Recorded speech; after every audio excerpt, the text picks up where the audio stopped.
Well, Iran's envoy to the United Nations has accused the United States of economic terrorism against his country and military adventurism in the Persian Gulf during a meeting at the Security Council in New York. The council was meeting to review the implementation of its resolutions passed back in 2015, endorsing the Iran nuclear deal, placing stringent measures on that country's development of nuclear materials. There continues to be broad support for the Joint Comprehensive Plan of Action and for Iran's compliance, but some concern about their ballistic missile activities and arms transfers in the region. But Iran insists their missiles are not designed to deliver nuclear warheads and therefore outside of the purview of the JCPOA. Several council members, particularly EU states, argued that their ballistic launches are a contravention of council resolutions, despite their stated intent. The United States last year withdrew from the deal and has piled on the economic pressure through tough sanctions.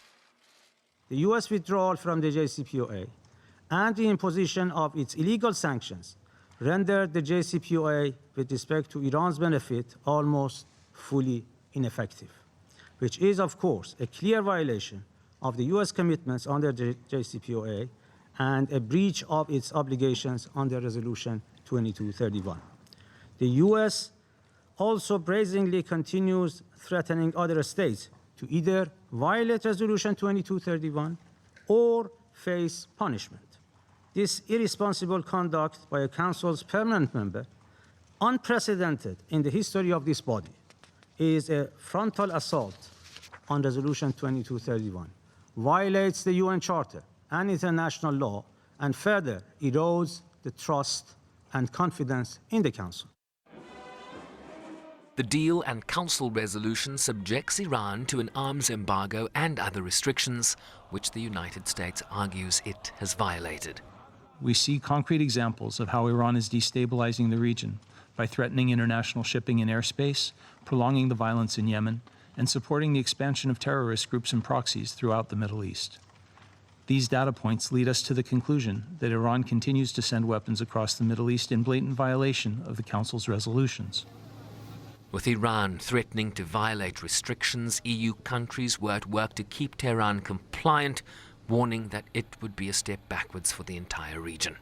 We strongly urge Iran to continue to implement its commitment under JCPOA in full and to refrain from escalatory steps.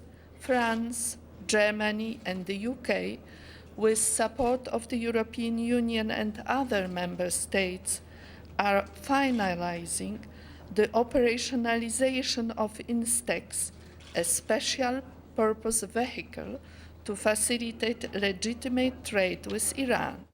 My delegations. South Africa joined Russia in expressing alarm at the growing tensions in the Persian Gulf. We can see that there is an artificial whipping up of the situation in the Persian Gulf, which is jeopardizing peace and security in the region and also international efforts to resolve the conflict. The proof of Iran's guilt that has been provided is not convincing for us. We very much are getting the impression that a casus belli is being put together. Rhetoric about Iran's link with al-Qaeda and the sabotage of tankers, which Iran should have less interest in than anyone else, is reminiscent of March 2003, when arguments were fabricated to justify the invasion in Iraq.